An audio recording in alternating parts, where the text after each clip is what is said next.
Artinya ketika kita menyatakan diri sebagai seorang muslim, Allah sendiri mengatakan udkhulu fis-silmi kafah, masuk Islam yang menyeluruh. Sehingga kita diperintahkan untuk belajar sebenarnya. Makanya dalam menuntut ilmu pun Nabi SAW mengatakan man salaka thariqan yaltamisu lahu fihi ilman sahalallahu lahu thariqan ilal jannah. Kita diminta untuk terus menuntut ilmu. Tapi dalam sekian kali menuntut ilmu mungkin gitu kan. Yang disampaikan 10-20 dalil mungkin yang ingat cuma satu. Karena mungkin faktor U atau mungkin faktor yang lain gitu kan. Maka bagaimana agar kemudian kita bisa menjadi seorang muslim yang sempurna atau mendekati sempurna, walaupun mungkin ada kekurangan dari kita, yaitu mungkin ilmunya nggak banyak, pengetahuannya nggak banyak, tapi sering majelis ilmu, sering berangkat kajian. Cuman kadang ya itu, mungkin saking capeknya pas kajian ngantuk, mungkin saking sibuknya pas kajian masih sambil kerja gitu. Ada yang kayak gitu, kajian sambil atau mau jasa ya, ambil kajian mungkin sambil jawab WA gitu. Maka inilah tipsnya agar kemudian kita jadi orang Islam itu simple dan tidak bingung kalau kita belajar.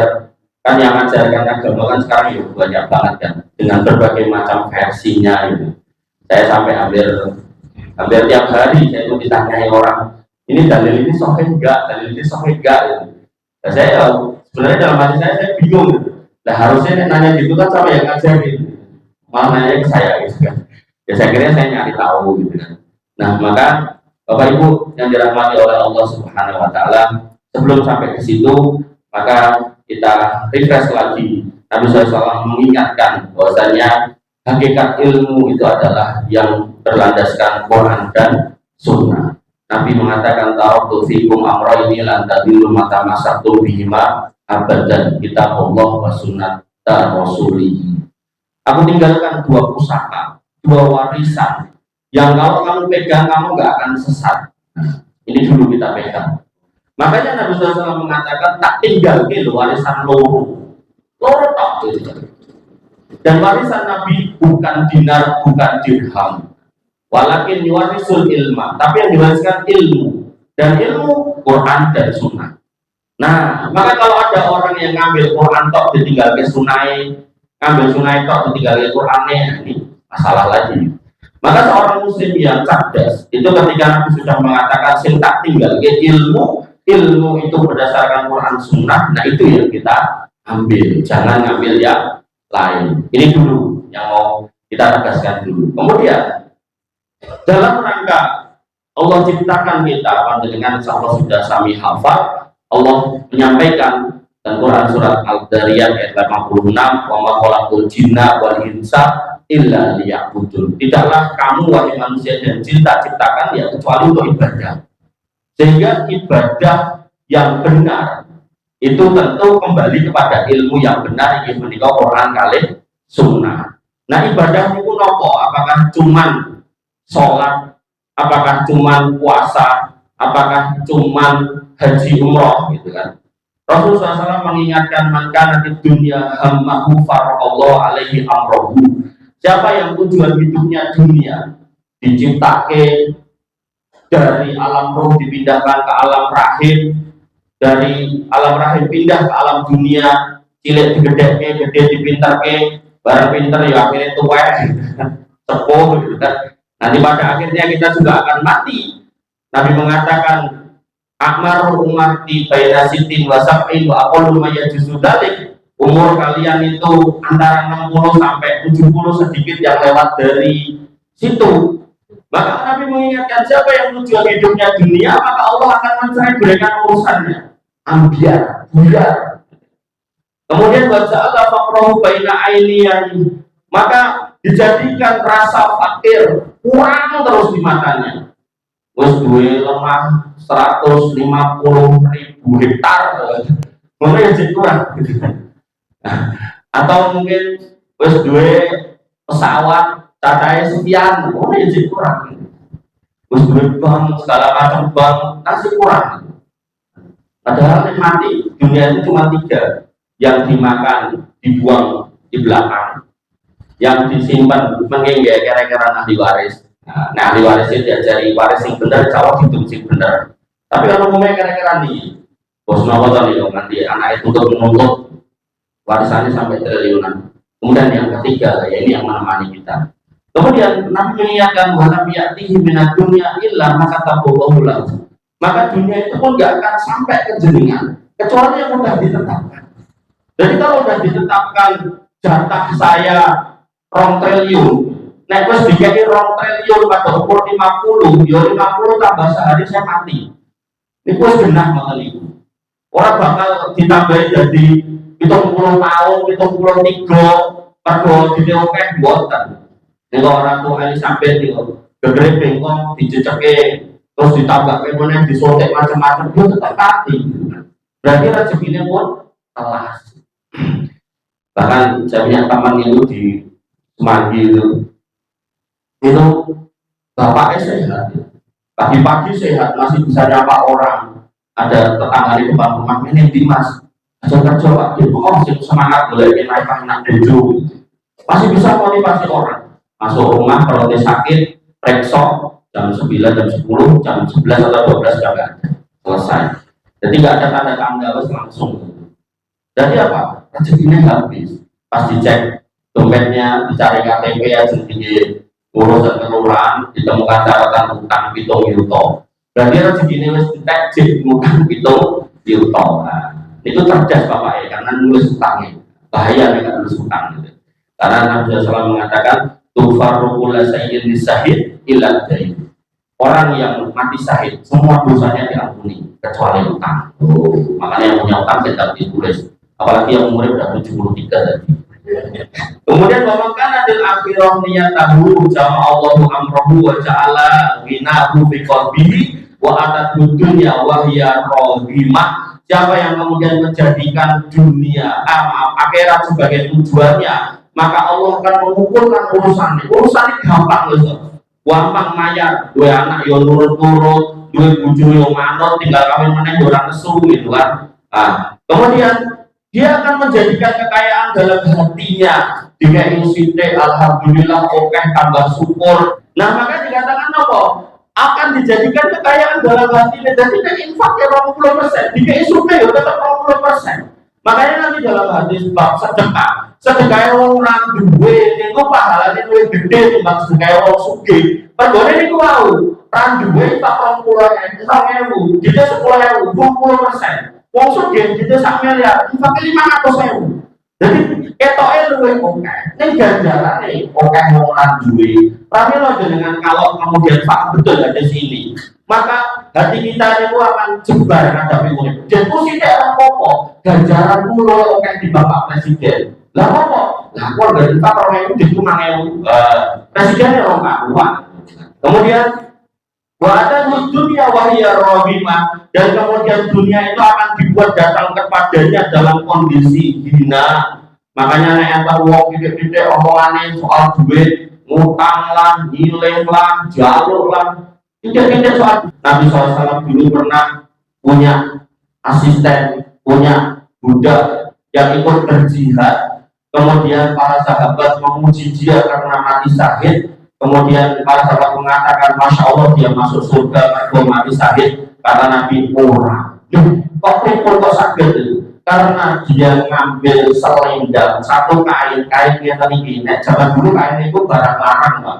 Nah, saat ini barang itu murah gitu kan. Nah, zaman dia larang karena dia harus dipintal satu demi satu, diambil dari bulu binatang satu demi satu, sehingga lembaran itu bisa mungkin ratusan juta. Diambil satu, dibawa mulai, dipek bahasa mereka, diintek nanti, dijipuk gitu kan. Padahal harusnya itu jadi ghanimah. Niku lagi gombal, pripun nek niku tower, telkom, pripun nek niku aspal, pripun nek niku niku langkoe. Nah, maka orang-orang yang beriman dia gak akan ke dunia, artinya jebar. Nah, kembali pada tema kita. Sehingga orang beriman itu ketika mendefinisikan ibadah itu bukan cuma sholat tok, bukan cuma puasa tok, bukan cuma haji umroh tok. Makanya kalau orang mendefinisikan ibadah yang kuit tok, dia enak jadi pegawai ya nyolong aspal niku wau. Dia enak kemudian dodolan di pasar yang kurang timbangan. Dia enak jadi RT ya kas RT dijipo gitu kan, alhamdulillah. Maka Syekhul Islam Ibnu Taimiyah mengatakan al ibadatu hiya ismun jami'un li kulli ma yuhibbullahu ma yardahu. Sing jenenge ibadah kuwi mencakup semua kondisi yang dicintai Allah dan Rasulnya. Jadi nek jenengan gak dalam posisi sholat lalu jenengan cewek dan kucing kecemplung selokan jenengan ambil jenengan entas, itu insya Allah dia berpahala. Kenapa? Karena Nabi mengatakan ada wanita yang masuk neraka karena kucing, dia melihara kucing orang dipakani akhirnya mati. Padahal kata Nabi nek dicelungi DE iso dapur lemah untuk serangga di dalam tanah. Ini menunjukkan apa? Sikap baik kita kepada binatang pun bisa bernilai pahala dan itu bermakna ibadah. Sehingga ibadah itu ada dua, ibadah mahdoh dan ghairu mahdoh. Ibadah mahdoh ingin menikah panjenengan rukuk, sujud, sholat, wirid, dzikir, poso, haji, umroh, kurban, akikah dan seterusnya. Jadi ibadah mahdoh itu adalah sebuah ritual yang tata caranya sudah diatur oleh Nabi Shallallahu Alaihi Wasallam, sudah diajarkan dan kita gak boleh nambahi atau mengurangi. Sehingga dalam Al-Quran dikatakan al-yawma akmaltu lakum dinakum wa akmaltu alaikum nikmati wa raditu lakumul islam dina. Sing jenenge Islam kuwi wis tak ridhoi, wis tak cukuke sebagai agama buat kamu. Nah, sehingga napa? Ketika sudah dikatakan seperti itu, maka ibadah mahdoh boten boleh ditambah-tambahi. Sholat maghrib mau 3 rakaat gak boleh jadi 4. Pek berbuka mangane upek petang rakaat, 5 rakaat gak boleh. Termasuk misal dengan kurban. Kurban itu kan aturannya adalah bisa kambing, bisa sapi, bisa unta, bisa kebu gitu kan. Nah boleh, kita sing kelewat dinosaurus gak boleh. Tapi begitu panjenengan akikoh, punya putra, punya anak, maka akikoh hanya sah pakai kambing. Senajan jenengan duwe kata pengen korban, pengen akikoh sapi, boten masalah. Kenapa? Karena itu bagian dari wilayah ibadah mahdoh yang sudah tertentu yang nggak boleh ditambah-tambahi. Sehingga kita masuk di inti dari pelajaran kita. Kaidah yang pertama terkait ibadah mahdoh, al-aslu fil ibadah at-tahrim. Hukum asal ibadah mahdoh itu haram illa madala dalil ala wujubiha, kecuali ada dalil yang memerintahkannya. Artinya apa? Kita sholat maghrib, melakukan sholat maghrib karena ada dalil yang nyuruh sholat maghrib. Tapi kalau dalil itu gak ada, maka hakikatnya sholat maghrib gak boleh. Nek kan ada, ya berarti kita sholat maghrib. Contoh mulai haji ini kan mudik dan Mekah. Kenapa? Karena Nabi yang nyontohkan, yang nyuruh haji dan mereka. Makanya nek orang Indonesia sing rada gemblung ngomong gitu kan, demo kan tau ora duwe timbang kowe ora ngantri 35 tahun mending nek tanggomu insyaallah malah tertulis kowe wis munggah kaji lah, itu luput. Kenapa? Karena haji itu ibadah mahdoh yang hanya dikerjakan dan sah di sana, nggak boleh dilakukan di sini. Mungkin terus yang sing makan ning taman kayak nenek teman, ning dono kok kayak sekitar atau enggak sih kayak, oh haji ini kono wae gitu kan, boleh gitu kan. Haji harus di sana, ya antri 35 tahun ya nggak apa-apa. Lalu aku kedisian mati, nah nggak apa, baru itu nanti insya Allah dengan tercatat sebagai orang yang menjalankan haji. Jadi kaidah yang pertama nih, artinya apa? Dengan pengawasan dimanapun ngajari sesuatu, ini mahdoh ya. Nek mahdoh berarti ada tata caranya, ada metodenya, ada bacaan tertentunya, mungkin hari tanggalnya, mungkin tempat khususnya. Kalau itu dari masuk mahdoh, tinggal ditanya dalile nek orang. Penting itu saya setuju. Karena nanti akan ada orang-orang yang mengajarkan macam-macam yang dia nggak ada dalil, dia hanya bermodalkan jamaah yang banyak terus mengatakan tak ijazahkan kepada kamu sebuah bacaan nek mbok waca pas tanggal semene mbok baleni ping sekian kali dompet ora bakal kosong dan seterusnya modelan seperti itu. Nah ini adalah jamaah itu dompetnya kosong akhirnya mantuk-mantuk diamalkan. Padahal ketika kita ngomongkan ibadah mahdhum butuh dalil. Kata, ya. Nah kemudian ibadah yang boleh mahdhum adalah semua kebaikan, semua kebajikan yang kita lakukan yang tidak bertentangan dengan syariat dan diridhoi oleh Allah dan Rasulnya. Contoh, iki enten Mbah, aku lali jenenge, tapi lebih sare ya. Niku ini berangke konten tadi gitu kan. Itu gimana? Itu mahdhum apa bukan? Bukan gitu kan. Karena Nabi nggak pernah ngomong cempritan gitu kan. Nah, terus ada lagi orang yang kemudian nanam padi, itu mahdhum apa bukan? Bukan, karena kalau kita ngomongkan pada zaman Nabi namanya kurma gitu kan.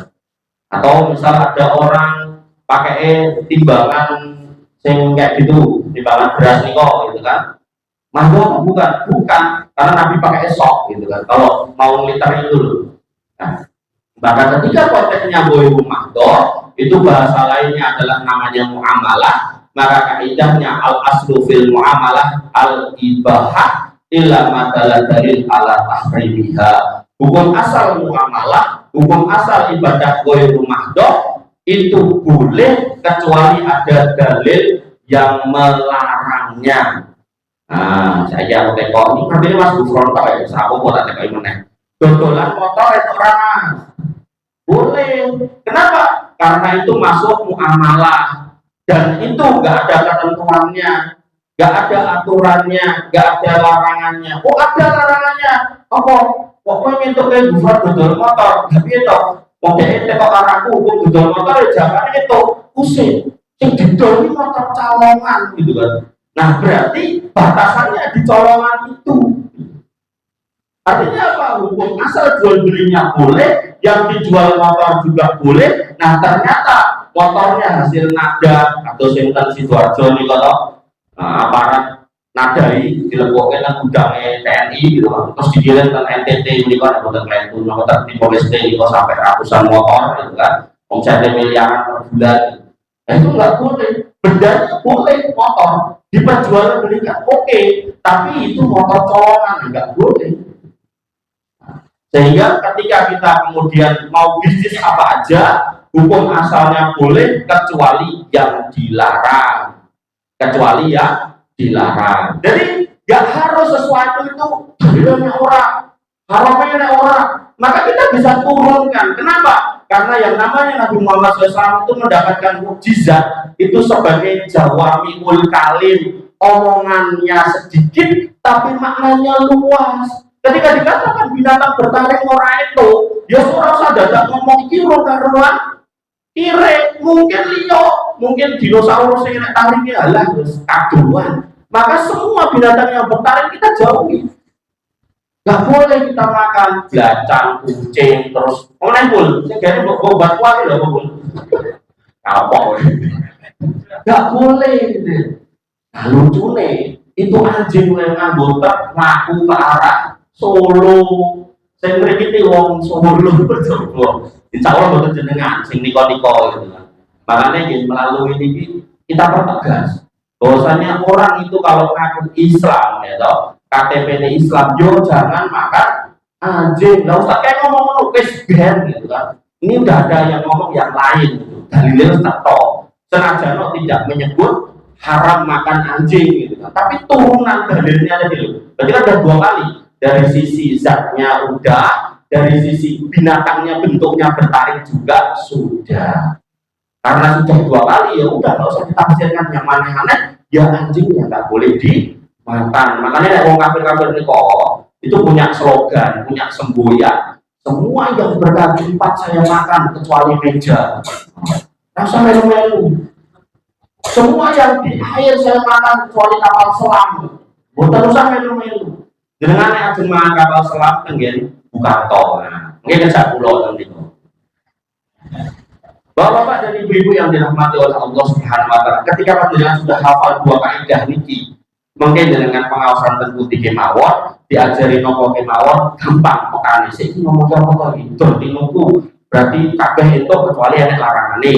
Oh ngomongke soal wiritan, kon wirid gede-gede pengen 30.000, menek ngakoni kuwi wong ini wong ngono gitu kan. Nah, dalilnya orang tanya dalilnya. Kalau ada, monggo, kalau nggak ada, stop gitu kan. Nah, sesimpel itu orang beragama. Jadi nggak harus dengan hafal. Kita biarkan para ustadz, para guru, para kiai, para ulama yang hafal. Dan panjenengan sebagai ustadz harus peka. Ojo pek jenggote Jawa, pokoknya ngomong apa wae melu gitu kan. Baca bu surat Maryam, demok otaknya jalus-lus, ben anaknya ayu. Terus kamu mulai baca surat Al-Waqiah, ben utangnya lunas gitu kan. Buktinya tuh si mau copet judul utang gitu kan. Padahal ini namanya agama, kalau dilakoni mesti kejadian. Artinya kalau itu dilakukan tapi memang dalilnya nggak ada, cuma direko-reko, ya insya Allah ya tetap berutang. Makanya Nabi mewanti-wanti. Maka jaba alayya muta'amidan falyatabawa maq'adahu minan nar. Sapa wonge sing wani ngomong soal agama ning nggak pernah tak sampaikan, nggak pernah tak ajarkan, nggak pernah tak didik kalian untuk melakukan itu, kok mbok lakoni, mbok ajarke, mbok sampaike, hati-hati mengko ning neraka. Nah, makanya ketika kita paham satu hadis, satu dalil, ada perintah untuk menyampaikan balighu anni walau ayat. Sak dalil sampaikan. Boleh, tapi apa? Anni. Batasannya ini anni. Jadi ketika kita mau menyampaikan dalil, tadi imamnya maca Al-Asr gitu kan. Mau menyampaikan tafsir Al-Asr silakan, tapi pastikan yang disampaikan sesuai dengan pemahaman Nabi SAW dan para sahabatnya. Jangan sampai kemudian ini menurut guruku, menurut kiaiku, menurut ustadku, tapi kemudian pas ditelusur ternyata jauh tafsirnya.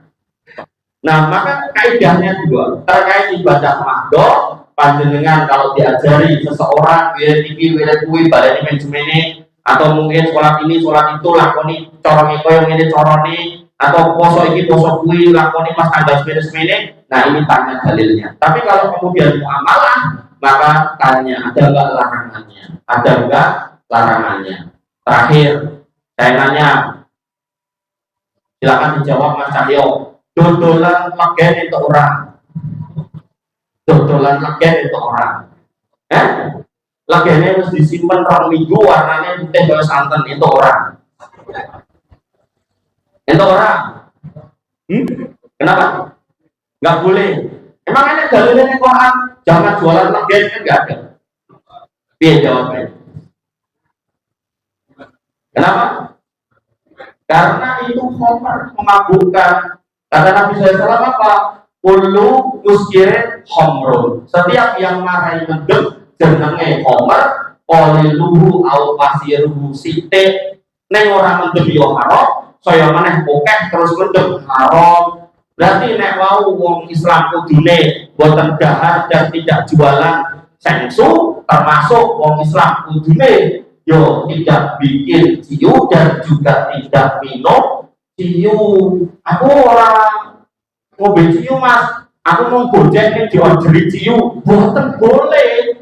Sing gawe, sing ngedol, sing ngetake padha wae dosane. Ngaten nggih. Nah, maka ini yang harus diingat-ingat. Insya Allah dengan kalau ingat ini dua kaidah ini, dan ini dibukukan oleh para ulama di dalam kitab-kitab fikih, dalam kitab qawaid fikih yang kaidah-kaidah fikih, maka insya Allah panjenengan ngaji di mana aja, insya Allah aman terkendali, punya respon yang responsif. Kira jalannya masuk gitu. Oh ini ngawur ya, karena udah tahu dua kaidah ini. Makanya tidak sadar pola aturakan kira ngomong ikut nyuwun pangapunten. Akhir kalam subhanallah wa bihamdika asyhadu an la ilaha illa anta astaghfiruka wa atubu ilaik.